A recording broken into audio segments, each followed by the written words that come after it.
Thanks so much for clicking. An American pastor's message to a Muslim preacher in Saudi Arabia. So let's check it out. Hi, my name is Samuel Shropshire. I'm an American citizen living in Saudi Arabia.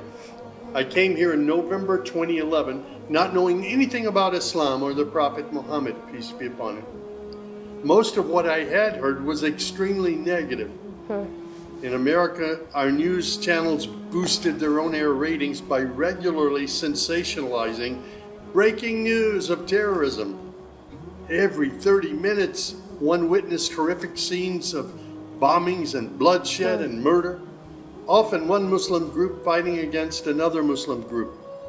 As killings and beheadings took place, there were always the shouts of Allahu Akbar, Allahu Akbar, God is great. I was invited here to Saudi Arabia by Safi Kaskas to work on what was known as the Q Project. Dr. Kaskas wanted to produce a new, easy-to-read American translation for the next generation of young Americans. Since I could not read or speak Arabic, I wasn't doing any translation work. I was simply invited here to check the English to make certain that this new interpretation of the Quran was easily understood. My work, of course, required that I read the Quran over and over again. Well, as you can imagine, having no knowledge of Islam, I had hundreds and hundreds of questions. I was shocked as I read to find that Jesus, peace be upon him, was often mentioned in the Quran. Jesus was presented as one of the greatest prophets. And even the story of the virgin birth was mentioned there. Many of the miracles that Jesus had done, I found them in the Quran. There were even a couple of Jesus miracles mentioned in the Quran that were not mentioned in the Bible. Evenings were mostly spent alone in a bedroom that had been set up for me in Dr. Safi's office. At night, I would stand on the balcony of that building and I would look across a very busy boulevard to a mosque. And I would hear the calls to prayer. I would see men and women coming to the mosque and leaving the mosque. Children were playing football in the mosque parking lot. Except for the minaret, it appeared to me to look like a typical Christian church in America. My heart longed to be in that mosque. I felt compelled by God to go there. A few months later, I got up the courage to walk down the street and to knock on the door of Taqwa Mosque. Now, nobody knocks on the door of a mosque. Normally, they just open the door and they walk right in. But I was not sure how I'd be received, so I stood there knocking until someone came to the door. That person simply said, "May I help you?" I said, "My name is Samuel. I'm a Christian from the United States. Is it okay if I come inside?" And that man, Shafiq Zubair, who was the caller to prayer, he reached out and he hugged me and he said, "Of course, come in." I sat in the back of the mosque during prayer times for 3 days. I didn't understand what was going on. I saw men standing, bowing, putting their heads to the floor as the Imam led them in prayer. I had little knowledge about what was happening, but I felt God's presence in that mosque. And the men of Taqwa Mosque were so friendly to me. After 3 days, I asked Shafi if he could teach me the first surah of the Quran, Al-Fatiha. This was a necessary element in praying the 5 daily prayers. I was memorizing sounds, but I didn't know what the sounds meant. So I started comparing them with an English translation I had, and I realized that there was nothing in Al-Fatiha that was inconsistent with Christian teaching. There I read the encouraging words that God was the most merciful, the distributor of mercy and forgiveness. My heart was being strangely touched by the words of the Quran and the love displayed by the men of Taqwa Mosque. Dr. Sadiq Malki would later drive me to the Islamic Education Foundation in Al-Hamra neighborhood of Jeddah, where I said Al-Shahada. According to Islam, we're all equal. There's none above another. There are scholars, but their role is educational. As for the relationship with God, it's personal, it's direct. The faith itself is simple and clear. It's summed up in just 6 points. There is one true God who is unlike any other being. He is neither born nor does he give birth. He has neither spouse nor offspring. Nothing is comparable to him. He's all powerful. He knows everything perfectly. He is the most merciful. Secondly, a belief in angels who are indeed the servants of God. They obey God's bidding and they do whatever they're commanded to do. They don't have any free choice. Thirdly, there's a belief in divine revelations. Islam acknowledges that God revealed scriptures including the Torah, the Gospel, the Psalms. However, down through the ages, many of these divine revelations had become distorted and somewhat corrupt. The Quran, which also contains God's revelations, is intact. It hasn't changed from the very beginning. The Quran, which also contains God's revelations, is still intact in its original form. Fourthly, there's a belief that in all earlier prophets and God's messengers, not just Muhammad. They believe in Abraham and Isaac and Moses and Jesus and hundreds of other prophets. They believe that the prophets were the best of mankind. Muslims believe in the last day.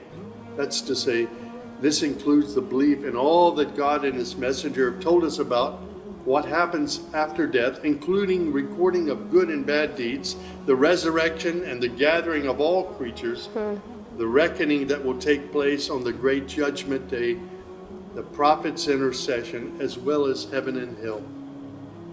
Man's ultimate aim will be to save himself on that day.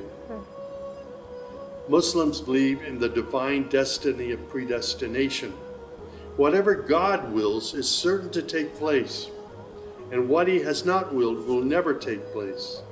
This present life is a test for man, and man should endeavor to pass this test.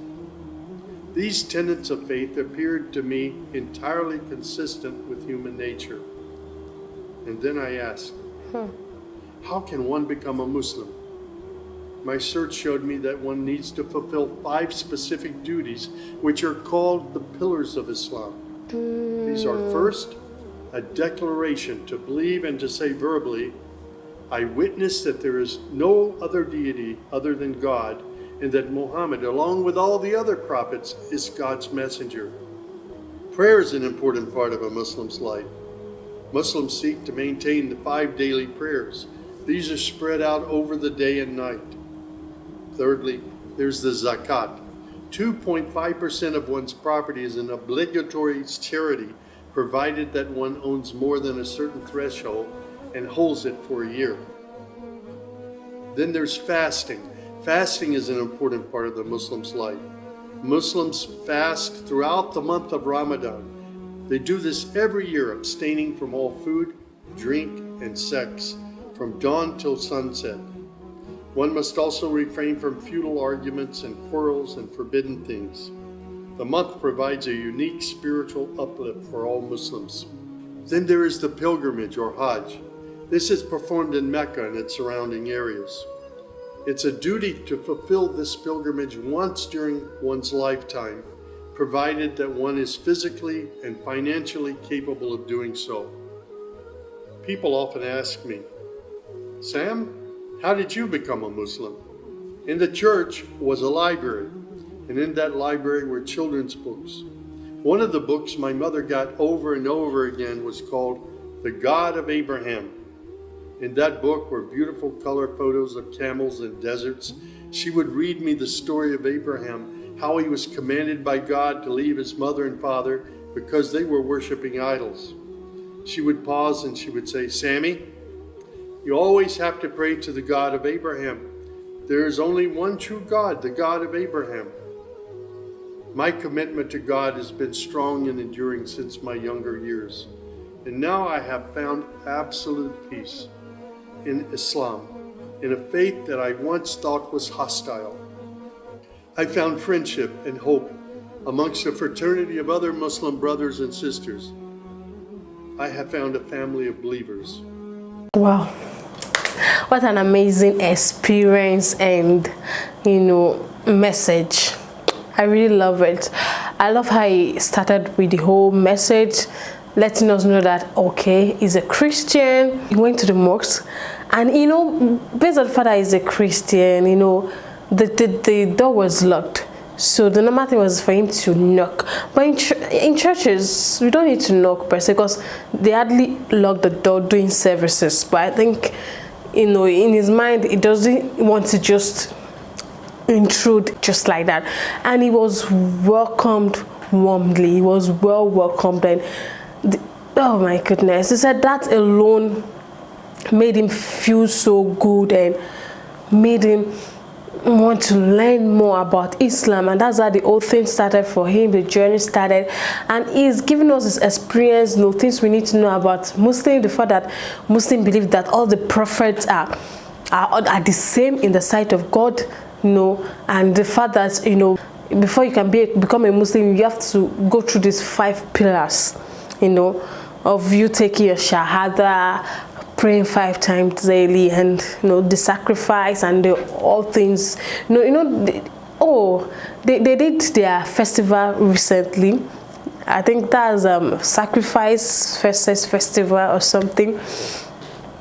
Happy festival. Well, okay. So I just loved his message. I love what he just said. I'm just totally wowed. The fact that the man was eager to learn, and he was able to learn a lot, and now he's more of a Muslim than a Christian. That was really great. That was brilliant. That was awesome.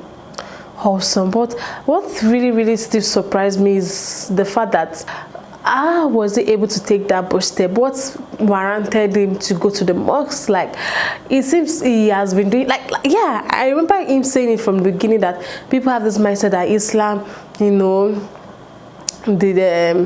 they are bad people, the bombing, the shooting, the bad things that goes on, racism and the rest, that it comes from Islam. So he let us understand that all those things are force. And I think that's warranted him to search deeply about Islam and to get closer to the Muslims, to know how their religion is, and through that was able to learn a whole lot, and is more of a Muslim now than even a Christian. This was a beautiful one. Thank you so much for watching, guys. I'll see you in the next one. Bye.